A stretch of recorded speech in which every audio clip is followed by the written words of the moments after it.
ਸ਼੍ਰੀ ਅਕਾਲ ਜੀ ਸਾਰਿਆਂ ਨੂੰ। Welcome to our YouTube channel. ਅੱਜ ਆਪਾਂ ਡਿਸਕਸ ਕਰਾਂਗੇ US ਸਟੱਡੀ ਵੀਜ਼ਾ ਬਾਰੇ। ਬਹੁਤ ਸਾਰੇ ਸਟੂਡੈਂਟਸ ਨੂੰ ਪ੍ਰੋਪਰ ਨੌਲੇਜ ਨਾ ਹੋਣ ਦੀ ਵਜ੍ਹਾ ਦੇ ਨਾਲ ਉਹ ਇਸ ਕੰਟਰੀ 'ਚ ਅਪਲਾਈ ਨਹੀਂ ਕਰ ਪਾਉਂਦੇ। ਸੋ ਅੱਜ ਸਾਰੇ ਹੀ ਸਾਡੇ ਕੁਐਸਚਨਸ ਨੂੰ ਕਲੀਅਰ ਕਰਨ ਦੇ ਲਈ ਇੱਥੇ ਆਏ ਨੇ ਗੁਰਪ੍ਰੀਤ ਕੌਰ ਫਰਮ ਗੁਰੂਕੁਲ ਇੰਟਰਨੈਸ਼ਨਲ, ਜੋ ਕਿ 3D2 ਮੋਹਾਲੀ ਦੇ ਵਿੱਚ ਹੈ। ਸੋ ਅੱਜ ਆਪਾਂ ਇਹਨਾਂ ਤੋਂ ਆਪਣੇ ਸਾਰੇ ਡਾਊਟਸ ਕਲੀਅਰ ਕਰਾਂਗੇ। ਚਲੋ ਸਟਾਰਟ ਕਰਦੇ ਹਾਂ। Ma'am welcome to our channel. Thank you so much and ਸਤਿ ਸ਼੍ਰੀ ਅਕਾਲ ਟੂ एवरीवन। ਅੱਜ ਮੈਂ ਸਪੈਸ਼ਲੀ ਇਹ ਚੀਜ਼ ਕਲੀਅਰ ਕਰਨ ਲਈ ਇੱਥੇ ਆਈ ਹਾਂ ਤਾਂ ਕਿ ਤੁਹਾਨੂੰ ਸਾਰਿਆਂ ਨੂੰ ਪਤਾ ਲੱਗ ਸਕੇ ਕਿ US ਸਟੱਡੀ ਵੀਜ਼ਾ ਕੀ ਹੈ, ਕਿਉਂਕਿ ਇਹਦੇ ਬਾਰੇ ਅਵੇਅਰਨੈਸ ਬਹੁਤ ਘੱਟ ਹੈ ਸਟੂਡੈਂਟਸ ਨੂੰ। ਸਟੂਡੈਂਟਸ ਜ਼ਿਆਦਾਤਰ ਪ੍ਰੈਫਰ ਕਰਦੇ ਆ ਕੈਨੇਡਾ, ਆਸਟ੍ਰੇਲੀਆ, UK ਜਾਂ ਫਿਰ ਨਿਊਜ਼ੀਲੈਂਡ ਅਪਲਾਈ ਕਰਨ ਲਈ। ਐਂਡ US ਸਟੱਡੀ ਵੀਜ਼ਾ ਬਾਰੇ ਨਾ ਤਾਂ ਜ਼ਿਆਦਾ ਅਵੇਅਰਨੈਸ ਦਿੱਤੀ ਜਾਂਦੀ ਹੈ ਔਰ ਨਾ ਹੀ ਸਟੂਡੈਂਟਸ ਨੂੰ ਇਹਦੇ ਬਾਰੇ ਬਹੁਤ ਜ਼ਿਆਦਾ ਦੱਸਿਆ ਜਾਂਦਾ ਹੈ। ਸੋ ਅੱਜ ਆਪਾਂ ਇਸੇ ਬਾਰੇ ਡਿਸਕਸ਼ਨਸ ਕਰਾਂਗੇ। ਸੋ ਮੈਮ ਸਾਨੂੰ ਇਹ ਦੱਸੋ, ਜਿਹੜੇ ਸਟੂਡੈਂਟਸ ਆਇਲਸ ਔਰ ਪੀਟੀ ਕਲੀਅਰ ਨਹੀਂ ਕਰ ਪਾਉਂਦੇ, ਸੋ ਉਹਨਾਂ ਦੇ ਲਈ ਬੈਸਟ ਆਪਸ਼ਨ ਕਿਆ ਹੈ? ਉਹ ਕਿਆ US 'ਚ ਅਪਲਾਈ ਕਰ ਸਕਦੇ ਨੇ ਜਾਂ ਨਹੀਂ ਕਰ ਸਕਦੇ? ਬਿਲਕੁਲ ਪਵਨ ਮੈਮ, ਸਭ ਤੋਂ ਪਹਿਲਾਂ ਤਾਂ ਸਭ ਤੋਂ ਇੰਪੋਰਟੈਂਟ ਚੀਜ਼ ਜਿਹੜੀ ਇਹ ਹੈਗੀ ਹੈ ਉਹ ਇਹ ਹੈ ਕਿ ਸਟੂਡੈਂਟਸ ਨੂੰ ਇਹ ਚੀਜ਼ ਪਤਾ ਹੀ ਨਹੀਂ ਹੈਗੀ ਕਿ US ਵਿੱਚ ਉਹ ਵਿਦਆਊਟ ਲੈਂਗੁਏਜ ਪ੍ਰੋਫੀਸ਼ੀਐਂਸੀ ਐਗਜ਼ਾਮ ਵੀ ਅਪਲਾਈ ਕਰ ਸਕਦੇ ਹੈਗੇ। It depends from university to university and college to college. ਕਾਫੀ ਸਾਰੀ ਯੂਨੀਵਰਸਿਟੀਜ਼ ਇੱਦਾਂ ਦੀਆਂ ਹੈਗੀਆਂ ਨੋ ਡਾਊਟ, ਜਿਹੜੇ ਕਿ ਡੈਫੀਨੇਟਲੀ ਡਿਮਾਂਡ ਕਰਦੇ ਹੈਗੇ ਆ ਕਿ ਉਹਨਾਂ ਨੂੰ ਆਇਲਸ, ਪੀਟੀ, ਟੋਫਲ ਜਾਂ ਫਿਰ ਡਿਊਓਲਿੰਗੋ ਐਗਜ਼ਾਮ ਦੀ ਰਿਕੁਆਇਰਮੈਂਟ ਹੁੰਦੀ ਹੈ। ਹਾਊਐਵਰ ਕਾਫੀ ਸਾਰੇ ਇੰਸਟੀਟਿਊਸ਼ਨਸ ਇੱਦਾਂ ਦੇ ਵੀ ਹੈਗੇ ਆ ਜਿਹੜੇ ਕਿ ਤੁਹਾਡਾ without these language proficiency exams admission accept ਕਰਦੇ ਆ। ਬਟ ਉਹਨਾਂ ਕਾਲਜਸ ਜਾਂ ਯੂਨੀਵਰਸਿਟੀਜ਼ ਨੂੰ ਕੀ ਚਾਹੀਦਾ ਹੁੰਦਾ ਹੈ? ਸਭ ਤੋਂ ਇੰਪੋਰਟੈਂਟ ਤੁਹਾਡੇ ਜਿਹੜੇ ਵੀ ਸਕੂਲਿੰਗ ਜਾਂ ਜਿੱਥੇ ਤੋਂ ਵੀ ਤੁਸੀਂ ਸਕੂਲਿੰਗ ਕੀਤੀ ਹੈ ਜਾਂ ਜਿੱਥੇ ਤੋਂ ਵੀ ਤੁਸੀਂ ਆਪਣੀ ਗ੍ਰੈਜੂਏਸ਼ਨ ਕੀਤੀ ਆ, ਉੱਥੇ ਤੋਂ ਇੱਕ ਜਿਹੜਾ ਲੈਟਰ ਹੈਗਾ ਉਹ ਡਿਮਾਂਡ ਕਰਦੇ ਹੈਗੇ ਆ। ਹੁਣ ਇਹ ਲੈਟਰ ਕਿਸ ਚੀਜ਼ ਦਾ ਹੁੰਦਾ ਹੈ ਕਿ ਤੁਹਾਡੀ ਜਿਹੜੀ ਮੀਡੀਅਮ ਆਫ ਸਟੱਡੀ ਸੀਗਾ ਉਹ ਇੰਗਲਿਸ਼ ਸੀਗਾ। ਸੋ if you are giving that certificate along with your application, ਤਾਂ ਤੁਹਾਨੂੰ waiver IELTS, PT, TOEFL ਜਾਂ Duolingo ਤੋਂ waiver ਮਿਲਦਾ ਹੈ। ਸੋ ਇਹ waiver ਦਾ ਤੁਸੀਂ ਯੂਜ਼ ਕਰ ਸਕਦੇ ਹੈਗੇ ਆ ਐਂਡ ਵਿਦਆਊਟ IELTS ਜਾਂ without any language proficiency exam ਵੀ ਤੁਸੀਂ ਅਪਲਾਈ ਕਰ ਸਕਦੇ ਹੋ। ਤੇ ਮੈਮ ਸਟੂਡੈਂਟਸ ਜਿਹੜੇ US ਜਾਣਾ ਚਾਹੁੰਦੇ ਨੇ, ਤੇ ਪਲੀਜ਼ ਇਹ ਦੱਸੋ ਕਿ ਉਹਨਾਂ ਦੀ ਐਲੀਜੀਬਿਲਿਟੀ ਕੀ ਹੋਣੀ ਚਾਹੀਦੀ? ਸਭ ਤੋਂ ਪਹਿਲਾਂ ਤਾਂ ਜਿਹੜਾ ਐਲੀਜੀਬਿਲਿਟੀ ਕ੍ਰਾਈਟੇਰੀਆ ਉਹ ਬਹੁਤ ਹੀ ਸਿੰਪਲ ਹੈ US 'ਚ, ਠੀਕ ਹੈ। ਫਰਸਟ ਥਿੰਗ, ਜੇ ਤੁਸੀਂ +2 ਕੀਤੀ ਹੈ ਤਾਂ +2 ਐਂਡ ਦੈਟਸ ਇਟ। ਉਸ ਤੋਂ ਬਾਅਦ ਤੁਸੀਂ ਕੋਈ ਵੀ ਜਿਹੜੀ ਆਪਣੀ ਕੋਰਸ ਫਰਦਰ ਐਜੂਕੇਸ਼ਨ ਵਾਸਤੇ ਜਿਹੜਾ ਵੀ ਤੁਸੀਂ ਗ੍ਰੈਜੂਏਸ਼ਨ ਕੋਰਸ ਲੈਣਾ ਚਾਹੁੰਦੇ ਆ, ਡਿਗਰੀ ਜਾਂ ਡਿਪਲੋਮਾ, ਉਹ ਤੁਸੀਂ ਲੈ ਸਕਦੇ ਹੈਗੇ ਆ, ਰਾਈਟ। ਜੇ ਤੁਸੀਂ ਗ੍ਰੈਜੂਏਸ਼ਨ ਕੀਤੀ ਹੈ ਤਾਂ ਤੁਸੀਂ ਮਾਸਟਰਸ ਲਈ ਈਜ਼ੀਲੀ ਅਪਲਾਈ ਕਰ ਸਕਦੇ ਹੋ। ਐਲੀਜੀਬਿਲਿਟੀ ਵਾਸਤੇ ਜੇ ਤਾਂ ਤੁਸੀਂ ਚਾਹੁੰਦੇ ਹੋ ਜਾਂ ਦੇ ਸਕਦੇ ਹੋ ਜਾਂ ਤੁਸੀਂ ਕੈਲੀਬਰ ਰੱਖਦੇ ਹੋ ਇਹ ਲੈਂਗੁਏਜ ਪ੍ਰੋਫੀਸ਼ੀਐਂਸੀ ਐਗਜ਼ਾਮ ਨੂੰ ਕਲੀਅਰ ਕਰਨ ਦਾ, ਤਾਂ ਬਹੁਤ ਅੱਛੀ ਗੱਲ ਹੈ। ਤੁਸੀਂ ਕੋਈ ਵੀ ਐਗਜ਼ਾਮ ਦੇ ਦਿਓ, ਚਾਹੇ ਆਇਲਸ, ਚਾਹੇ ਪੀਟੀ, ਚਾਹੇ ਟੋਫਲ, ਚਾਹੇ ਡਿਊਓਲਿੰਗੋ। ਐਂਡ ਇਨਫੈਕਟ ਹੁਣ ਤੁਹਾਡੇ ਕੋਲ ਇੱਕ ਹੋਰ ਆਪਸ਼ਨ ਵੀ ਅਵੇਲੇਬਲ ਹੈ, ਦੈਟ ਇਜ਼ IBT। ਸੋ ਇਹਨਾਂ ਪੰਜੋਂ ਐਗਜ਼ਾਮਸ ਵਿੱਚੋਂ ਤੁਸੀਂ ਕੋਈ ਵੀ ਐਗਜ਼ਾਮ ਦੇ ਸਕਦੇ ਹੈਗੇ ਆ, ਰਾਈਟ। ਐਂਡ ਜੇ ਤੁਸੀਂ ਹਰ ਇੱਕ ਮੋਡਿਊਲ ਵਿੱਚ ਮਿਨੀਮਮ 6 ਦੇ ਇਕੁਇਵਲੈਂਟ ਲੈ ਲੈਂਦੇ ਹੋ, that is very very good. ਜੇ ਡਿਊਓਲਿੰਗੋ ਕਰ ਰਹੇ ਹੋ ਤਾਂ ਡਿਊਓਲਿੰਗੋ ਵਿੱਚ ਤੁਹਾਨੂੰ ਜਿਹੜੇ ਸਕੋਰ ਚਾਹੀਦੇ ਹੈਗੇ ਆ, ਦੈਟ ਇਜ਼ 105 ਓਵਰਆਲ, ਰਾਈਟ। ਸੋ ਜੇ ਤੁਹਾਡਾ ਇਹ ਸਕੋਰ ਹੈਗਾ ਹੈ, ਦੈਨ ਇਟਸ ਗ੍ਰੇਟ, ਰਾਈਟ। ਸੋ ਬਹੁਤ ਹੀ ਅੱਛੇ ਚਾਂਸਸ ਹੋ ਜਾਂਦੇ ਆ ਤੁਹਾਡੇ ਵੀਜ਼ਾ ਦੇ। ਬਟ ਇਨ ਕੇਸ ਜੇ ਤੁਸੀਂ ਨਹੀਂ ਦੇ ਸਕਦੇ ਜਾਂ ਮੇਬੀ ਤੁਸੀਂ ਬਹੁਤ ਵਾਰ IELTS PT ਦੇ ਚੁੱਕੇ ਹੋ, ਸਕੋਰਸ ਨਹੀਂ ਆ ਰਹੇ ਹੈਗੇ, ਅਦਰਵਾਈਜ਼ ਤੁਸੀਂ ਇਹੋ ਜਿਹੀ ਯੂਨੀਵਰਸਿਟੀਜ਼ 'ਚ ਅਪਲਾਈ ਕਰ ਸਕਦੇ ਹੋ ਜਿਨ੍ਹਾਂ ਵਿੱਚ ਲੈਂਗੁਏਜ ਪ੍ਰੋਫੀਸ਼ੀਐਂਸੀ ਐਗਜ਼ਾਮ ਵੇਵਰ ਹੋਵੇ।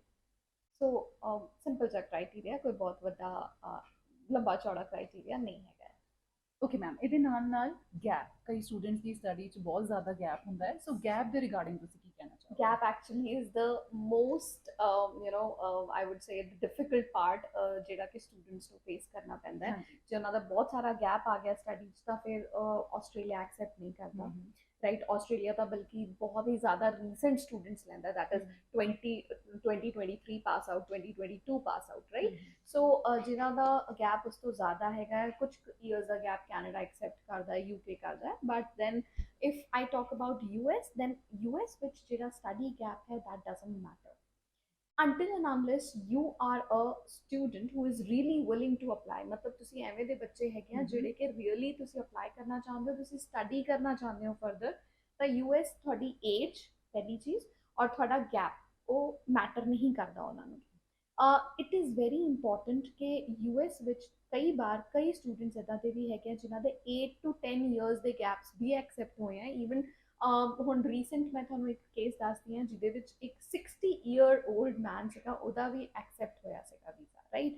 ਬਟ ਓਨਲੀ ਥਿੰਗ ਇਜ਼ ਕਿ ਤੁਸੀਂ ਐਮਬੈਸੀ ਆਫਿਸਰ ਨੂੰ ਕਿੰਨਾ ਕੁ ਜ਼ਿਆਦਾ ਇੰਪ੍ਰੈਸ ਕਰ ਸਕਦੇ ਆ ਇਸ ਚੀਜ਼ 'ਤੇ ਕਿ ਤੁਸੀਂ ਇੱਕ ਜੈਨੂਇਨ ਸਟੂਡੈਂਟ ਆ, ਤੁਸੀਂ ਉੱਥੇ ਪੜ੍ਹਨ ਜਾ ਰਹੇ ਹੋ ਤੇ ਪੜ੍ਹਨ ਤੋਂ ਬਾਅਦ ਤੁਸੀਂ ਵਾਪਸ ਆਪਣੀ ਕੰਟਰੀ ਵਿੱਚ ਆ ਜਾਣਾ ਹੈਗਾ। ਸਿਰਫ ਇਹ ਚੀਜ਼ਾਂ ਜਿਹੜੀਆਂ ਹੈਗੀਆਂ ਜੇ ਤੁਸੀਂ ਅੱਛੇ ਤਰੀਕੇ ਨਾਲ ਆਪਣੇ ਆਪ ਨੂੰ ਪ੍ਰੋਪਰਲੀ ਪ੍ਰਪੇਅਰ ਕਰਕੇ ਇੰਟਰਵਿਊ 'ਚ ਜਾਓਗੇ ਤੇ ਇੰਟਰਵਿਊਅਰ ਨੂੰ ਇਹ ਯਾਨੀ ਕਿ ਜਿਹੜਾ ਉੱਥੇ ਅੰਬੈਸੀ 'ਚ ਇੰਟਰਵਿਊ ਲੈ ਰਿਹਾ ਹੈਗਾ ਆ ਉਹਨੂੰ ਪ੍ਰੋਪਰਲੀ ਇਹ ਚੀਜ਼ਾਂ ਦੱਸ ਸਕੋਗੇ ਤਾਂ ਯੂ ਆਰ ਗੁੱਡ ਟੂ ਗੋ।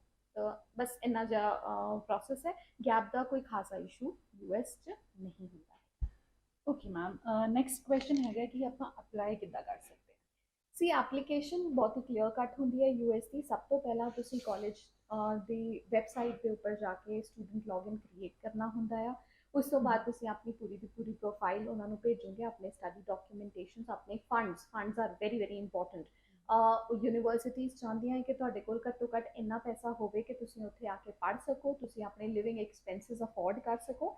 ਸੋ ਇੰਨਾ ਫੰਡ ਤੁਸੀਂ ਆਪਣੇ ਅਕਾਊਂਟਸ ਵਿੱਚ ਦਿਖਾਉਣਾ ਹੁੰਦਾ ਹੈ, ਉਹਦੀ ਸਟੇਟਮੈਂਟਸ ਐਂਡ ਤੁਹਾਡੀ ਆਈਟੀਆਰਸ, ਇਹ ਸਾਰੀਆਂ ਚੀਜ਼ਾਂ ਜਿਹੜੀਆਂ ਹੈਗੀਆਂ ਤੁਸੀਂ ਕਾਲਜ ਨੂੰ ਉਹਨਾਂ ਦੀ ਵੈਬਸਾਈਟ 'ਤੇ ਸਬਮਿਟ ਕਰਨੀ ਹੁੰਦੀ ਹੈ। ਐਂਡ ਫਿਰ ਉਸ ਤੋਂ ਬਾਅਦ ਜੇ ਤੁਹਾਡਾ ਸਾਰਾ ਕੁਝ ਉਹ ਚੈੱਕ ਕਰਦੇ ਆ, ਜੇ ਉਹਨਾਂ ਨੂੰ ਸਾਰਾ ਕੁਝ ਗੁੱਡ ਲੱਗਦਾ ਹੈ ਤਾਂ ਉਹ ਤੁਹਾਨੂੰ ਐਕਸੈਪਟੈਂਸ ਦੇ ਦਿੰਦੇ ਆ, ਜਿਹਨੂੰ ਕਿ ਆਪਾਂ I-20 ਕਹਿੰਦੇ ਆ। ਹੋਰ ਕੰਟਰੀਜ਼ 'ਚ ਆਪਾਂ ਕਹਿੰਦੇ ਆਫਰ ਲੈਟਰ ਆ ਗਿਆ ਜੀ ਸਾਡਾ, ਸੋ ਆਪਾਂ ਇੱਥੇ ਕਹਿੰਦੇ ਆ I-20 ਆ ਗਈ। ਸੋ I-20 ਮਿਲਣ ਤੋਂ ਬਾਅਦ ਤੁਸੀਂ ਅੱਗੇ ਦਾ ਪ੍ਰੋਸੈਸ ਕਰਦੇ ਹੈਗੇ ਆ। ਨੈਕਸਟ ਪ੍ਰੋਸੈਸ ਕਿ ਤੁਸੀਂ ਆਪਣਾ DS-160 ਫਾਰਮ ਫਿਲ ਕਰਨਾ ਹੁੰਦਾ ਹੈ, ਫਿਰ ਆਪਾਂ ਆਪਣੀ ਸਰਵਿਸ ਫੀ ਪੇ ਕਰਨੀ ਹੁੰਦੀ ਹੈ ਤੇ ਉਸ ਤੋਂ ਬਾਅਦ ਤੁਸੀਂ ਆਪਣੀ ਇੰਟਰਵਿਊ ਦੀ ਡੇਟ ਲੈ ਕੇ ਇੰਟਰਵਿਊ ਲਈ ਅਪੀਅਰ ਹੋਣਾ ਹੁੰਦਾ ਹੈ। ਐਂਡ ਵੈਰੀ ਸੇਮ ਡੇ ਜਦੋਂ ਤੁਸੀਂ ਇੰਟਰਵਿਊ ਲਈ ਅਪੀਅਰ ਹੁੰਦੇ ਹੋ ਤੁਹਾਨੂੰ ਪਤਾ ਲੱਗ ਜਾਂਦਾ ਕਿ ਤੁਹਾਡਾ ਵੀਜ਼ਾ ਐਕਸੈਪਟਡ ਹੈ ਕਿ ਨਹੀਂ। ਠੀਕ ਹੈ ਮੈਮ, ਤੇ ਤੁਸੀਂ ਸਾਡੇ ਸਟੂਡੈਂਟਸ ਨੂੰ ਇਹ ਦੱਸੋ ਕਿ ਬੈਨੀਫਿਟ ਕੀ ਹੈ ਉੱਥੇ ਜਾਣ ਦੇ? ਸੀ ਸਭ ਤੋਂ ਪਹਿਲਾਂ ਸਾਨੂੰ ਸਾਰਿਆਂ ਨੂੰ ਪਤਾ ਹੈ ਕਿ US is the world dominating country, ਠੀਕ ਹੈ। ਸਭ ਤੋਂ ਬੈਸਟ ਕੰਟਰੀ ਜਿਹੜੀ ਵਰਲਡ ਵਿੱਚ ਹੈਗੀ ਆ ਉਹ ਯੂਐਸ ਤੇ ਯੂਕੇ ਹੈਗੇ ਆ, ਰਾਈਟ। ਸੋ ਇਸ ਟਾਈਮ 'ਤੇ ਜੇ ਮੈਂ ਗੱਲ ਕਰਾਂ ਤਾਂ ਯੂਐਸ ਐਕਚੁਅਲੀ ਸਟੱਡੀ ਵੀਜ਼ਾ ਨੂੰ ਬਹੁਤ ਪ੍ਰਮੋਟ ਕਰ ਰਿਹਾ ਹੈਗਾ ਆ। ਉਹ ਚਾਹੁੰਦਾ ਹੈਗਾ ਆ ਕਿ ਤੁਸੀਂ ਉੱਥੇ ਜਾਓ, ਸਟੱਡੀ ਕਰੋ, ਉਹਨਾਂ ਦੀ ਇਕੋਨਮੀ 'ਚ ਐਡ ਆਨ ਕਰੋ, ਰਾਈਟ।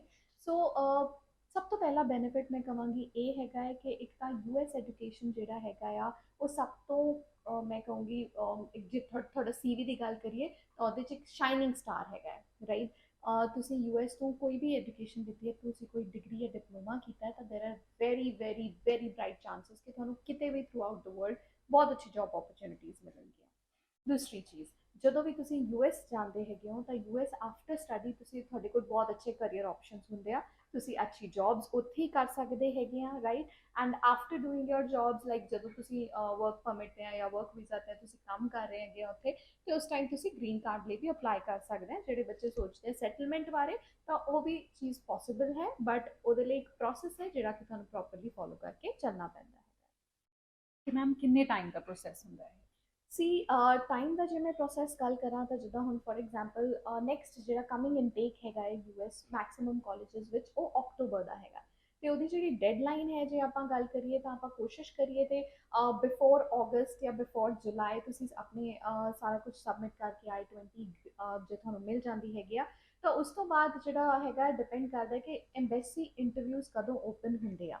ਕਿਉਂਕਿ ਇੱਥੇ ਇੱਦਾਂ ਨਹੀਂ ਹੁੰਦਾ ਕਿ ਜਦੋਂ ਮਰਜ਼ੀ ਤੁਸੀਂ ਜਾ ਕੇ ਐਪਲੀਕੇਸ਼ਨ ਦਿਓ ਤੇ ਐਮਬੈਸੀ ਇੰਟਰਵਿਊ ਤੁਹਾਨੂੰ ਮਿਲ ਜਾਏਗਾ ਤਾਂ ਤੁਸੀਂ ਜਾ ਕੇ ਇੰਟਰਵਿਊ ਦੇ ਦੋਗੇ। ਨੋ, ਦੇਰ ਆਰ ਸਰਟਨ ਡੇਟਸ। ਸੋ ਇੱਕ ਪੋਰਟਲ ਹੁੰਦਾ ਹੈ ਜਿਹੜਾ ਕਿ ਇੱਕ ਪਰਟੀਕੂਲਰ ਟਾਈਮ ਵਾਸਤੇ ਓਪਨ ਹੁੰਦਾ ਹੈ, ਉਸ ਟਾਈਮ ਡਿਊਰੇਸ਼ਨ ਦੇ ਵਿੱਚ ਤੁਸੀਂ ਆਪਣੇ ਇੰਟਰਵਿਊਜ਼ ਲੈਣੇ ਹੁੰਦੇ ਹੈਗੇ, ਇੰਟਰਵਿਊਜ਼ ਦੀ ਡੇਟਸ ਪਿਕ ਕਰਨੀਆਂ ਹੁੰਦੀਆਂ ਤੇ ਉਹ ਪੋਰਟਲ ਜਿਹੜਾ ਹੈਗਾ ਉਹ ਯੂਜੂਅਲੀ ਇਨਟੇਕ ਦੇ ਆਸ-ਪਾਸ ਜਾ ਕੇ ਓਪਨ ਹੁੰਦਾ। ਤੇ ਜੇ ਮੈਂ ਗੱਲ ਕਰਾਂ ਪੂਰੇ ਪ੍ਰੋਸੈਸ ਬਾਰੇ ਤਾਂ ਪੂਰੇ ਪ੍ਰੋਸੈਸ ਨੂੰ approximately it will take around 2 to 3 months, right. ਕਿ ਤੁਹਾਡੀ I-20 ਆਣਾ, ਫਿਰ ਉਸ ਤੋਂ ਬਾਅਦ ਤੁਹਾਡੇ ਇੰਟਰਵਿਊ ਡੇਟਸ ਲੈਣਾ, ਸਰਵਿਸ ਫੀ ਵਗੈਰਾ and everything, all of this process takes around 2 to maximum 3 months of duration. ਤੇ ਮੈਮ ਇਹਦੇ ਵੀਜ਼ਾ ਸਕਸੈਸ ਰੇਟ ਕਿੰਨਾ ਆ US study visa the? See, that is, I would say 50-50, ठीक है। 50-50 क्यों किया हूँ मैं? सब तो पहली चीज़ ਵੀਜ਼ਾ ਜਿਹੜਾ ਹੈਗਾ ਉਹ ਟੋਟਲੀ ਤੁਹਾਡੇ ਇੰਟਰਵਿਊ ਤੇ ਡਿਪੈਂਡ ਕਰਦਾ ਹੈਗਾ ਆ। ਬਾਕੀ ਕੰਟਰੀਜ਼ 'ਚ ਕੀ ਹੁੰਦਾ ਹੈ ਕਿ ਇੰਟਰਵਿਊਜ਼ ਨਹੀਂ ਹੁੰਦੇ, ਫੇਸ ਟੂ ਫੇਸ ਇੰਟਰਵਿਊਜ਼ ਨਹੀਂ ਹੁੰਦੇ ਐਮਬੈਸੀ 'ਚ, ਤੇ ਉਹਦੇ ਕਰਕੇ ਉਹ ਸਿਰਫ ਤੁਹਾਡੀ ਪ੍ਰੋਫਾਈਲ ਦੇਖਦੇ ਆ, and if they feel that your profile is strong and good ਦੇ give you the visa, right. ਲੇਕਿਨ ਯੂਐਸ ਵਿੱਚ ਇਸ ਤਰ੍ਹਾਂ ਨਹੀਂ ਹੈਗਾ। ਯੂਐਸ 'ਚ ਤੁਹਾਡੀ ਪ੍ਰੋਫਾਈਲ ਕਾਲਜ ਨੇ ਦੇਖ ਲਈ, ਉਹਨੇ ਸਭ ਕੁਝ ਓਕੇ ਕਰਤਾ, ਠੀਕ ਹੈ, ਉਹਨੇ ਤੁਹਾਨੂੰ I-20 ਦੇਤੀ, ਉਸ ਤੋਂ ਬਾਅਦ ਸਾਰੀ ਗੱਲ ਆ ਕੇ ਰੁਕਦੀ ਹੈ ਇੰਟਰਵਿਊ। ਕੁਝ ਸਟੂਡੈਂਟਸ ਕੀ ਕਰਦੇ ਆ, ਹਾਂ ਇੰਟਰਵਿਊ ਜਸਟ ਇਹੀ ਪੁੱਛਣਗੇ ਕੀ ਕਰਨਾ ਹੈ, ਕੀ ਕਿੱਦਾਂ ਕਰਨਾ ਹੈ, ਤੇ ਮੈਂ ਜਾ ਕੇ ਆਨਸਰ ਦੇ ਦੂੰਗਾ and that's it. But what happens is ਕਿ ਔਨ ਦ ਸਪੌਟ ਜੇ ਤੁਸੀਂ ਪ੍ਰਿਪੇਅਰਡ ਨਹੀਂ ਹੋ, ਜੇ ਤੁਸੀਂ ਅੱਛੀ ਪ੍ਰੈਪਰੇਸ਼ਨ ਨਹੀਂ ਕੀਤੀ ਹੈਗੀ, ਤਾਂ ਤੁਸੀਂ ਨਰਵਸ ਹੋ ਜਾਂਦੇ ਹੋ, ਜਾਂ ਤੁਸੀਂ ਹੈਜ਼ਿਟੇਟ ਹੋ ਜਾਓਗੇ, ਫੰਬਲ ਹੋਣ ਲੱਗ ਜਾਓਗੇ, ਅਟਕਣ ਲੱਗ ਜਾਓਗੇ ਆਨਸਰਸ ਦਿੰਦੇ ਹੋਏ। ਉਹਦੇ ਨਾਲ ਕੀ ਹੁੰਦਾ ਹੈ, ਐਮਬੈਸੀ ਆਫਿਸਰ ਨੂੰ ਲੱਗਦਾ ਕਿ ਤੁਸੀਂ ਇੱਕ ਜੈਨੂਇਨ ਕੈਂਡੀਡੇਟ ਨਹੀਂ ਹੈਗੇ ਆ, ਸ਼ਾਇਦ ਤੁਸੀਂ ਸਿਰਫ ਇੱਥੇ ਤੋਂ ਜਾ ਰਹੇ ਹੋ ਉੱਥੇ ਮਾਈਗ੍ਰੇਟ ਹੋਣ ਵਾਸਤੇ, ਪੜ੍ਹਨ ਦਾ ਤੁਹਾਡਾ ਕੋਈ ਮੋਟਿਵ ਨਹੀਂ ਹੈਗਾ, ਰਾਈਟ। ਤਾਂ ਉਹਨਾਂ ਨੂੰ ਲੱਗਦਾ ਨਹੀਂ ਕਿ ਤੁਸੀਂ ਜੈਨੂਇਨ ਸਟੂਡੈਂਟ ਹੋ, ਐਂਡ ਇਸ ਕਰਕੇ ਤੁਹਾਡਾ ਵੀਜ਼ਾ ਜਿਹੜਾ ਹੈਗਾ ਉਹ ਰਿਜੈਕਟ ਹੋ ਜਾਂਦਾ ਹੈ। ਸੋ ਜਦੋਂ ਵੀ ਆਪਾਂ ਯੂਐਸ ਐਮਬੈਸੀ ਦੀ ਗੱਲ ਕਰੀਏ ਤਾਂ ਉਹ ਵੀਜ਼ਾ ਦਿੰਦੀ ਹੈ ਕੌਨਫੀਡੈਂਸ ਨੂੰ, ਠੀਕ ਹੈ। ਉਹ ਇਹ ਦੇਖਦੀ ਹੈ ਬੱਚਾ ਕਿੰਨਾ ਕੌਨਫੀਡੈਂਟ ਆ, ਕਿ ਸੱਚੀ ਇਹ ਜੈਨੂਇਨ ਸਟੂਡੈਂਟ ਹੈ ਕਿ ਨਹੀਂ, ਇਹਦੀ ਡਿਗਰੀ ਸਹੀ ਹੈਗੀ ਹੈ, ਇਹਦੀ ਜਿਹੜੀ ਫਾਈਨੈਂਸ਼ੀਅਲ ਸਟੇਟਮੈਂਟਸ ਹੈਗੀਆਂ ਉਹ ਸਹੀ ਹੈਗੀਆਂ ਕਿ ਨਹੀਂ। ਸੋ ਇਹ ਸਾਰਾ ਕੁਝ ਉਹ ਕਿੱਦਾਂ ਜੱਜ ਕਰਦੇ ਆ, ਤੁਹਾਡੇ ਕੌਨਫੀਡੈਂਸ ਨਾਲ, ਤੁਹਾਡੇ ਆਨਸਰਸ ਦੇਣ ਦੇ ਤਰੀਕੇ ਨਾਲ, ਤੁਸੀਂ ਆਨਸਰ ਕੀ ਦੇ ਰਹੇ ਹੋ, ਕਿਸੇ ਕੁਐਸਚਨ ਦਾ ਤੁਸੀਂ ਗਲਤ ਆਨਸਰ ਤਾਂ ਨਹੀਂ ਦੇਤਾ ਜਿਹੜਾ ਕਿ ਉਹਦੇ ਮਾਈਂਡ 'ਚ ਸਟ੍ਰਾਈਕ ਕਰ ਗਿਆ ਔਰ ਉਹ ਨੈਗੇਟਿਵ ਇੰਪੈਕਟ ਕਰ ਗਿਆ। So all these things are very very important. So ਜੇਕਰ ਤੁਸੀਂ ਵੀ ਇਹ ਸੋਚਦੇ ਹੋ ਕਿ ਤੁਸੀਂ US embassy sorry US study visa ਤੁਸੀਂ ਅਪਲਾਈ ਕਰਨਾ ਹੈਗਾ ਆ, ਤਾਂ most important thing is day 1 ਤੋਂ, ਜਦੋਂ ਤੋਂ ਤੁਸੀਂ ਪਲੈਨਿੰਗ ਸ਼ੁਰੂ ਕਰਨੀ ਹੈ ਉਸੇ ਦਿਨ ਤੋਂ ਤੁਸੀਂ ਇੰਟਰਵਿਊ ਦੀ ਪ੍ਰੈਪਰੇਸ਼ਨ ਵੀ ਸ਼ੁਰੂ ਕਰਨੀ ਹੈ। ਐਂਡ ਮੈਮ ਇਹ ਚੀਜ਼ ਮੈਂ ਸਪੈਸ਼ਲੀ ਇੱਥੇ ਬੋਲਣਾ ਚਾਹਾਂਗੀ ਕਿ ਜਿਹੜੇ ਸਟੂਡੈਂਟਸ ਸਾਡੇ ਕੋਲੋਂ ਵੀਜ਼ਾ ਐਪਲੀਕੇਸ਼ਨਸ ਕਰਾਉਣਾ ਚਾਹੁੰਦੇ ਆ, ਉਹਨਾਂ ਵਾਸਤੇ A to Z ਪ੍ਰੋਸੈਸ ਸਭ ਕੁਝ ਅਸੀਂ ਕੰਡਕਟ ਕਰਦੇ ਹਾਂ। ਈਵਨ ਜਿਹੜੇ ਯੂਐਸ ਐਮਬੈਸੀ ਇੰਟਰਵਿਊਜ਼ ਹੈ ਉਹ ਡੇ 1 ਤੋਂ ਤੁਹਾਡੀ ਪ੍ਰੈਪਰੇਸ਼ਨ ਜਿਹੜੀ ਹੈਗੀ ਹੈ ਇੱਥੇ ਗੁਰੂਕੁਲ ਤੇ ਹੀ ਸਟਾਰਟ ਹੋ ਜਾਂਦੀ ਹੈ। ਤੇ basically you don't have to get confused, ਕੀ ਪੁੱਛਣਗੇ, ਕੀ ਆਨਸਰ ਦੇਣਾ ਹੈ, ਕਿੱਦਾਂ ਦੇਣਾ ਹੈ, ਕਿਸ ਸਟਾਈਲ 'ਚ ਹੋਣਾ ਚਾਹੀਦਾ, ਉਹ ਸਾਰੀ ਗਾਈਡੈਂਸ ਜਿਹੜੀ ਹੈਗੀ ਆ ਉਹ ਆਪਾਂ ਤੁਹਾਨੂੰ ਦਿੰਦੇ ਹੈਗੇ ਆ। ਆਪਾਂ ਪਰਸਨਲੀ 1-to-1 ਤੁਹਾਨੂੰ ਇੰਟਰਵਿਊ ਪ੍ਰੈਪਰੇਸ਼ਨਸ ਔਰ ਉਹਦੀ ਟ੍ਰੇਨਿੰਗਸ ਇੱਥੇ ਹੀ ਕਰਾਉਂਦੇ ਹੈਗੇ ਆ, ਤਾਂ ਕਿ ਇੰਟਰਵਿਊ 'ਚ ਜਾ ਕੇ ਤੁਹਾਨੂੰ ਕਿਸੇ ਵੀ ਤਰ੍ਹਾਂ ਦੀ ਕੋਈ ਪ੍ਰੋਬਲਮ ਨਾ ਹੋਵੇ ਐਂਡ ਤੁਸੀਂ ਬਹੁਤ ਕੌਨਫੀਡੈਂਟ ਰਹੋ। ਸੋ ਪ੍ਰੈਪਰੇਸ਼ਨ ਵਧੀਆ ਕੀਤੀ, योर वीज़ा 100% आएगा। ਜੇ ਪ੍ਰੈਪਰੇਸ਼ਨ ਨਹੀਂ ਕੀਤੀ ਜਾਂ ਪਤਾ ਨਹੀਂ ਕਿ ਕੀ ਬੋਲਣਾ ਜਾਂ ਕੀ ਸਹੀ ਹੈ ਜਾਂ ਕੀ ਗਲਤ ਹੈ, ਜਾਂ ਕੋਈ ਡਾਕੂਮੈਂਟੇਸ਼ਨਸ ਨਹੀਂ ਲੈ ਕੇ ਗਏ, ਜਾਂ ਬਹੁਤ ਸਾਰੀ ਚੀਜ਼ਾਂ ਹੁੰਦੀਆਂ ਹੈ ਨਾ ਇੱਕ ਪ੍ਰੋਸੈਸ ਵਿੱਚ, ਜੇ ਕੁਝ ਵੀ ਮਿਸ ਹੋ ਗਿਆ ਤਾਂ there are very high chances ਕਿ ਤੁਹਾਡਾ ਵੀਜ਼ਾ ਰਿਜੈਕਟ ਹੋਏਗਾ। ਸੋ ਇਹ ਥੋੜੀ ਥੋੜੀ ਚੀਜ਼ਾਂ ਹੈਗੀਆਂ ਉਹ ਜਿਹੜੀ ਦੇਖ ਕੇ ਚੱਲਣੀਆਂ ਪੈਂਦੀਆਂ। ਐਕਚੁਅਲੀ ਇਹੀ ਚੀਜ਼ਾਂ ਦੀ ਜਿਹੜੀ ਹੈਗੀ ਆ ਅਵੇਅਰਨੈਸ ਸਟੂਡੈਂਟਸ ਨੂੰ ਨਹੀਂ ਹੈ, ਜਿਹਦੇ ਕਰਕੇ ਉਹ ਯੂਐਸ ਵੀਜ਼ਾ ਅਪਲਾਈ ਕਰਦੇ ਹੀ ਨਹੀਂ ਹੈਗੇ। ਹਾਂਜੀ ਹਾਂਜੀ। ਸੋ ਬੇਸਿਕਲੀ ਇਹ ਚੀਜ਼ ਮੈਂ ਆਪਣੇ ਸਟੂਡੈਂਟਸ ਨੂੰ ਵੀ ਕਹੂੰਗੀ ਕਿ ਉਹ ਨੋਟ ਕਰ ਲੈਣ ਕਿ ਜੋ ਵੀ ਮੈਮ ਦੱਸ ਰਹੇ ਨੇ ਕਿ ਉਹ ਕੋਚਿੰਗ ਵੀ ਦਿੰਦੇ ਨੇ ਔਰ ਇੰਟਰਵਿਊਜ਼ ਵੀ ਤੁਹਾਨੂੰ ਕੰਡਕਟ ਕਰਾ ਕੇ ਦੇਣਗੇ। ਸਭ ਤੋਂ ਮੇਨ ਚੀਜ਼ ਸਾਡੇ 'ਚ ਕੌਨਫੀਡੈਂਸ ਹੋਣਾ ਬਹੁਤ ਜ਼ਿਆਦਾ ਜ਼ਰੂਰੀ ਹੈ। ਤੇ ਇਹਦੇ ਨਾਲ ਮੈਮ ਸਾਨੂੰ ਇਹ ਦੱਸੋ ਕਿ ਸਾਡੇ ਐਕਸਪੈਂਸਿਸ ਕਿੰਨੇ ਹੁੰਦੇ ਆ ਯੂਐਸ ਦੇ? Ma'am there are very very similar to other countries, ਬਿਲਕੁਲ ਸੇਮ ਜਿਹੇ ਹੁੰਦੇ ਆ, ਇੱਦਾਂ ਨਹੀਂ ਹੈ ਕਿ ਬਹੁਤ ਜ਼ਿਆਦਾ ਹੈਗੇ ਆ। ਬਟ ਹਾਂ ਥੋੜੇ ਜਿਹੇ ਐਕਸਪੈਂਸਿਵ, ਜੇ ਮੈਂ ਕੈਨੇਡਾ ਦੇ ਕੰਪੈਰੀਜ਼ਨ ਕਰਾਂ ਤਾਂ ਥੋੜਾ ਜਿਹਾ ਐਕਸਪੈਂਸਿਵ ਹੁੰਦਾ ਹੈਗਾ ਆ। ਤਾਂ ਫॉर एग्जांपल 1 ईयर ਦੀ ਕੁਝ ਕਾਲਜਸ ਜਿੱਦਾਂ ਮੈਂ ਗੱਲ ਕਰਾਂ ਨਾਰਥਵੁੱਡ ਦੀ, ਜਾਂ ਫਿਰ ਮੈਂ ਗੱਲ ਕਰਾਂ ਲਿੰਕਨ ਯੂਨੀਵਰਸਿਟੀ ਇਨ ਆਕਲੈਂਡ, ਰਾਈਟ, ਜਾਂ ਫਿਰ ਜੇ ਮੈਂ ਗੱਲ ਕਰਾਂ ਯੂਨੀਵਰਸਿਟੀ ਆਫ ਟੈਕਸਸ ਐਟ ਡੈਲਾਸ, ਇਹਨਾਂ ਦੀ ਜਿਹੜੀ ਫੀਸ ਹੈ ਕਿ ਬਹੁਤ ਹਾਈ ਨਹੀਂ ਹੈ, ਬਹੁਤ ਘੱਟ ਵੀ ਨਹੀਂ, ਨੋਮੀਨਲ ਜੀ ਹੈਗੀਆਂ। ਅਪਰੋਕਸੀਮੇਟਲੀ 20,000 to 25,000 US ਡਾਲਰਸ ਦੇ ਵਿੱਚ ਫੀਸ ਆਉਂਦੀ ਹੈ। ਮਤਲਬ ਮੰਨ ਕੇ ਚਲੋ ਇੰਡੀਅਨ ਰੁਪੀਜ਼ ਦੇ ਅਕੋਰਡਿੰਗ ਜੇ ਆਪਾਂ ਗੱਲ ਕਰੀਏ ਤਾਂ ਸਭ ਕੁਝ ਮਿਲਾ ਕੇ ਜਿਹੜੀ ਈਅਰ ਦੀ ਫੀਸ ਹੈਗੀ, ਇਹ ਮੈਂ ਮਾਸਟਰਸ ਦੀ ਦੱਸ ਰਹੀ ਹਾਂ, ਰਾਈਟ, ਮਾਸਟਰਸ ਦੀ ਦੱਸ ਰਹੀ ਹਾਂ, ਅਪਰੋਕਸੀਮੇਟਲੀ 17 to 18 ਲੈਕਸ ਦੇ ਆਸ-ਪਾਸ ਹੁੰਦੀ ਆ, ਰਾਈਟ। ਐਂਡ ਬਾਕੀ ਵੇਰੀ ਕਰੇਗਾ ਤੁਹਾਡੇ ਕੋਰਸਿਸ ਤੇ, ਕਿ ਮੈਂ ਤੁਹਾਨੂੰ ਜਸਟ ਇੱਕ ਐਗਜ਼ਾਮਪਲ ਦੱਸਿਆ ਹੈਗਾ ਆ ਮਾਸਟਰਸ ਦੇ ਲੈਵਲ ਦੇ ਲਈ। ਤੇ ਮੈਮ ਜਿੱਦਾਂ ਜ਼ਿਆਦਾਤਰ ਸਟੂਡੈਂਟਸ ਇਹ ਕਹਿੰਦੇ ਆ ਕਿ ਜੇ ਆਪਾਂ ਯੂਐਸ ਜਾਂਦੇ ਆ ਤੇ ਉਸ ਤੋਂ ਬਾਅਦ ਲਾਈਕ ਸਾਨੂੰ ਵਰਕ ਕਰਨ ਦੇ ਵਿੱਚ ਪ੍ਰੋਬਲਮ ਤਾਂ ਨਹੀਂ ਆਏਗੀ, ਮਤਲਬ ਕੀ ਉਹਨਾਂ ਦੇ ਆਪਸ਼ਨਸ ਨੇ ਸਟੱਡੀ ਤੋਂ ਬਾਅਦ, ਕਿ ਉੱਥੇ ਉਹ ਕੰਮ ਕਰ ਸਕਦੇ ਨੇ, ਕਿਸ ਤਰੀਕੇ ਦਾ ਕੰਮ ਕਰ ਸਕਦੇ ਨੇ? ਬਿਲਕੁਲ ਸੀ ਡਿਊਰਿੰਗ ਦ ਸਟੱਡੀ ਆਲਸੋ, ਜਿੱਦਾਂ ਬਾਕੀ ਕੰਟਰੀਜ਼ ਆਫਰ ਕਰਦੀਆਂ ਤੁਹਾਨੂੰ ਕਿ ਤੁਸੀਂ ਸਟੱਡੀ ਕਰ ਰਹੇ ਹੋ ਔਰ ਤੁਸੀਂ ਪਾਰਟ ਟਾਈਮ ਵਰਕ ਕਰ ਰਹੇ ਹੋ, that is absolutely okay, you are good to go for that. ਤੁਸੀਂ ਆਪਣਾ ਕੰਮ ਕਰਦੇ, ਮਤਲਬ ਸਟੱਡੀ ਕਰਦੇ ਕਰਦੇ ਨਾਲ ਨਾਲ ਪਾਰਟ ਟਾਈਮ ਵਰਕ ਵੀ ਕਰ ਸਕਦੇ ਹੋ। ਸਟੱਡੀ ਕੰਪਲੀਟ ਹੋਣ ਤੋਂ ਬਾਅਦ ਤੁਹਾਨੂੰ ਅਰਾਊਂਡ 3 ਇਅਰਸ ਦਾ ਪੋਸਟ ਸਟੱਡੀ ਵਰਕ ਪਰਮਿਟ ਵੀ ਮਿਲਦਾ ਹੈ, ਮਤਲਬ 3 ਸਾਲ ਤੱਕ ਤੁਹਾਨੂੰ ਵਰਕ ਪਰਮਿਟ ਵੀ ਮਿਲੇਗਾ। ਤੁਸੀਂ ਆਰਾਮ ਨਾਲ ਉਹ 3 ਸਾਲ ਯੂਜ਼ ਕਰਕੇ ਤੁਸੀਂ ਅੱਛੀ ਜੌਬ ਓਪਰਚੁਨਿਟੀਜ਼ ਜਿਹੜੀਆਂ ਹੈਗੀਆਂ ਉਹ ਫੈਚ ਕਰ ਸਕਦੇ ਹੋ ਆਪਣੇ ਵਾਸਤੇ, ਅੱਛੀ ਜੌਬਸ ਲੈ ਸਕਦੇ ਹੋ। ਐਂਡ ਇਨਫੈਕਟ ਜੇ ਤੁਹਾਨੂੰ ਕੋਈ ਅੱਛੀ ਜੌਬ ਮਿਲ ਗਈ ਹੈਗੀ ਆ ਹੈ ਨਾ, ਇੱਕ ਰਿਪਿਊਟਡ ਵਾਈਟ ਕਾਲਰ ਜੌਬ ਤੁਸੀਂ ਕਰਨਾ ਹਾਂਜੀ ਚਾਹੁੰਦੇ ਹੋ, ਹਾਂਜੀ। ਤੁਹਾਨੂੰ ਮਿਲ ਗਈ ਹੈਗੀ ਆ, ਤਾਂ ਆਫ ਕੋਰਸ ਤੁਸੀਂ ਉੱਥੇ ਕੰਟੀਨਿਊ ਕਰੋ। Once your post study work permit gets completed, ਤਾਂ ਉਸ ਤੋਂ ਬਾਅਦ ਵੀ ਤੁਸੀਂ ਅੱਗੇ ਜਿਹੜਾ ਹੈਗਾ ਆ ਉਹ ਵੀਜ਼ਾ ਐਕਸਟੈਂਡ ਕਰਾ ਸਕਦੇ ਹੈਗੇ। So thank you so much ma'am ਸਾਡੇ ਡਾਊਟਸ ਕਲੀਅਰ ਕਰਨ ਲਈ। ਹੋਪਫੁਲੀ ਮੋਸਟ ਤੁਹਾਨੂੰ ਵੈਲਕਮ। ਵੀ ਸਾਰਾ ਕੁਝ ਸਮਝ ਆ ਗਿਆ ਹੋਣਾ ਆ। ਸੋ ਮੈਮ ਤੁਸੀਂ ਕੁਝ ਹੋਰ ਸਾਡੇ ਸਟੂਡੈਂਟਸ ਨੂੰ ਦੱਸਣਾ ਚਾਹੋਗੇ, ਕੁਝ ਸਟੱਡੀ ਦੇ ਰਿਗਾਰਡਿੰਗ ਜਾਂ ਕੁਝ ਕੋਚਿੰਗ ਦੇ ਰਿਗਾਰਡਿੰਗ, ਕੁਝ ਵੀ ਤੁਸੀਂ ਸਾਡੇ Yes, ਸਟੂਡੈਂਟਸ ਨੂੰ ਦੱਸਣਾ ਚਾਹੋਗੇ? I just want to say that ਕਿ ਜੇ ਮੈਂ ਗੱਲ ਕਰਾਂ ਗੁਰੂਕੁਲ ਇੰਟਰਨੈਸ਼ਨਲ ਦੀ, ਤੇ ਇਹਦੇ ਨੰਬਰਸ ਤੇ ਇਹਦਾ ਐਡਰੈਸ ਤੁਹਾਨੂੰ ਫਲੈਸ਼ ਹੋ ਰਿਹਾ ਹੋਏਗਾ ਸਕਰੀਨ ਤੇ, ਤੁਸੀਂ ਉਹ ਨੋਟ ਕਰ ਸਕਦੇ ਹੈਗੇ ਆ। ਤੁਸੀਂ ਜਦੋਂ ਵੀ ਚਾਹੋ ਸਾਡੇ ਕੋਲ ਆ ਸਕਦੇ ਆ ਅਸਿਸਟੈਂਸ ਵਾਸਤੇ। USA ਨਹੀਂ, ਕੋਈ ਵੀ ਕੰਟਰੀ ਜੇ ਤੁਸੀਂ ਹੈ ਨਾ ਸਟੱਡੀ ਦਾ ਮਾਈਂਡਸੈਟ ਕੀਤਾ ਹੈਗਾ, ਤੁਸੀਂ ਕੈਨੇਡਾ, ਨਿਊਜ਼ੀਲੈਂਡ, UK, USA ਕਿਤੇ ਵੀ ਕੁਝ ਵੀ ਪੁੱਛਣਾ ਚਾਹੁੰਦੇ ਆ, ਅਸੀਂ ਕੋਈ ਚਾਰजेस ਨਹੀਂ ਕਰਦੇ। It is free of cost, consultation is free of cost. And ਸਭ ਤੋਂ ਇੰਪੋਰਟੈਂਟ, ਹਰ ਸੈਟਰਡੇ ਤੁਹਾਨੂੰ ਜੇ ਤੁਸੀਂ ਕਦੇ ਵੀ ਵਿਜ਼ਿਟ ਕਰ ਰਹੇ ਹੋ, ਵੈਸੇ ਤਾਂ ਤੁਸੀਂ ਐਵਰੀ ਡੇ ਕਦੇ ਵੀ ਵਿਜ਼ਿਟ ਕਰੋ, ਨੋ ਪ੍ਰੋਬਲਮ, ਬਟ ਸਪੈਸ਼ਲੀ ਸਾਡਾ ਫ੍ਰੀ ਵੀਜ਼ਾ ਕਾਉਂਸਲਿੰਗ ਡੇ ਰਹਿੰਦਾ ਹੈਗਾ ਆ ਸੈਟਰਡੇਜ਼ ਨੂੰ। ਤੁਸੀਂ ਇੱਥੇ ਵਿਜ਼ਿਟ ਕਰੋ, ਕੋਈ ਵੀ ਜਾਣਕਾਰੀ ਲੈਣੀ ਹੈ, ਕੋਈ ਵੀ ਡਿਸਕਸ਼ਨਸ ਕਰਨੀ ਆ, ਫ੍ਰੀ ਆਫ ਕਾਸਟ ਤੁਸੀਂ ਆ ਕੇ ਬੈਠ ਕੇ ਸਾਡੇ ਜਿਹੜੇ ਟੀਮ ਹੈਗੀ ਆ ਉਹਦੇ ਨਾਲ ਡਿਸਕਸ ਕਰ ਸਕਦੇ ਹੈਗੇ ਹੋ। ਐਂਡ ਇਨਫੈਕਟ ਇੱਦਾਂ ਹੀ ਨਹੀਂ ਕਿ ਜਿਹੜੇ ਬੱਚੇ ਸਾਡੇ ਕੋਲ ਇਨਰੋਲ ਹੋਣਾ ਚਾਹੁੰਦੇ ਆ ਉਹੀ ਆਣ, ਜੇ ਕਿਤੇ ਕੋਈ ਇਨਰੋਲ ਵੀ ਹੋਇਆ ਹੋਇਆ, ਸਿਰਫ ਤੁਸੀਂ ਗਾਈਡੈਂਸ ਹੀ ਲੈਣੀ ਆ, ਸਾਡੀ ਹੈਲਪ ਹੀ ਲੈਣੀ ਆ, we are there for you. And IELTS, PTE, TOEFL and Duolingo, ਸਾਰੇ ਲੈਂਗੁਏਜ ਕੋਰਸਿਸ ਅਸੀਂ ਕਰਾਉਂਦੇ ਆ।